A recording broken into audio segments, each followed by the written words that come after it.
Donald Trump takes Iowa, absolutely crushes it. Every county till they took one back. Then Ron DeSantis drops out, and then Trump sweeps New Hampshire. Why is Nikki Haley still in the race? Let's go ahead and talk about it. Welcome to Cutting Edge Space. I'm Ryan Howard. This podcast is here to help you understand the times, stand for truth, and grow in your faith. Donald Trump sweeps Iowa. It was the biggest victory was George Bush back in early 2000s, and he had a victory of like 11%. And so anything over 11%, anything 12% above would have been just absolutely record shattering. And Trump wins by more than 30% margin for second place. Absolute crushing. Absolute crushing. And so I was excited. I was a part of the helping getting people out to vote. And I got to be the site lead for one of the caucus locations. We had 3 different precincts, and we had similar results to the statewide results. And he actually took every single county, 99 counties. And at the last minute, by one vote, they overturned one county.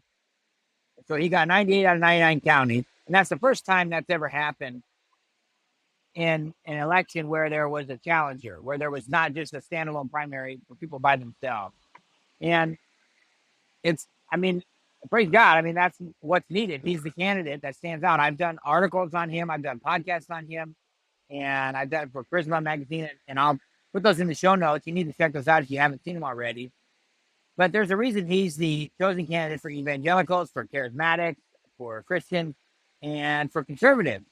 Because he's actually fighting the fight that we are in today. He's not going after politics as usual. This is good versus evil is what we're really doing here.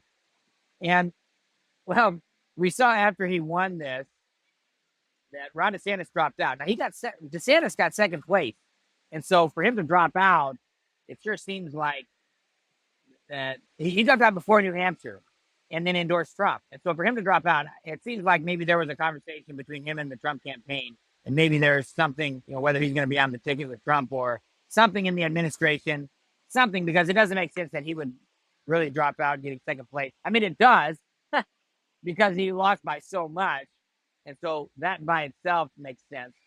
But we'll see what comes out of that. But what do you know? Nikki Haley's still in the race. But Trump took New Hampshire. And one of the things that I really want to point out is that only like 23% of the people who voted for Nikki Haley in the New Hampshire primary were registered Republicans. And there was 70% were not registered Republicans. And it's clear that most of those were probably Democrats that came in.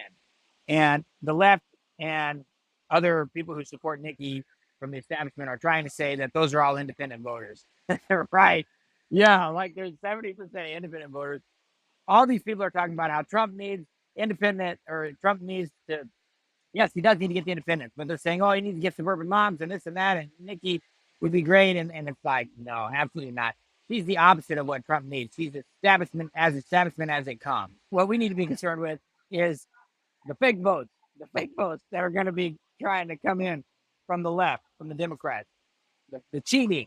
That's exactly what happened. Yeah, you think Biden got 81 million votes last year. Actually, in reality, he probably got more like 30 or 40 million. That's what I've heard or read. And Trump, first person, he got more votes than he got in the first election. And so set a new record. And so, yes, that's obviously the Trump support is growing. And anything they come up against him, these indictments, all stuff, is just that support. It's getting it even more so, strengthening that support. So that's what's going on. Trump doesn't need to be worried about all this stuff. What he needs to be focused on is just exactly what he's doing. And that's what we have. So we don't need Nikki. We need Trump, and he needs to not put her on the ticket. And I don't think there's any chance he would do that. But we'll see. We will see. But I think it's funny, though, that she's still in the race. She called it a 2-person race when she got third place. So I don't know if she was confused on that, or maybe they wrote the speech before the race and didn't update it. But, it's interesting. And I don't know. We're going to see. It's funny that she's talking about the establishment and they don't want her to run and this and that. And they may be playing along with it, but they totally want her to run. and they want her to be the ticket on the ticket. In fact, she's even the Democrat choice because everything that she's about is for the Democrats as well. And all the Democrats want her to run it. She's trying to say that Democrats want to run against Trump. Well, no, the Democrats want to run against her because they get a Democrat either way. If she wins, they get a Democrat. Uniparty. And all her policies. She's total warmonger and just special interests. And it's just, I don't know, it's crazy, man. So there you have it. She needs to drop out. Trump's the clear winner. Decisive victory. It's very clear that the people want Trump. Sweep in Iowa, a sweep in New Hampshire.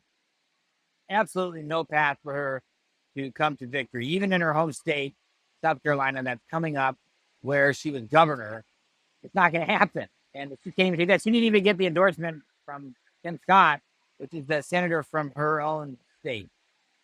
He's for Trump. So it's going to be interesting to see what comes out of this, but stay tuned. So, hey, thanks for joining. God bless. And make sure you like and subscribe if you're on the video, and leave your comments below. We'll see you in the next episode.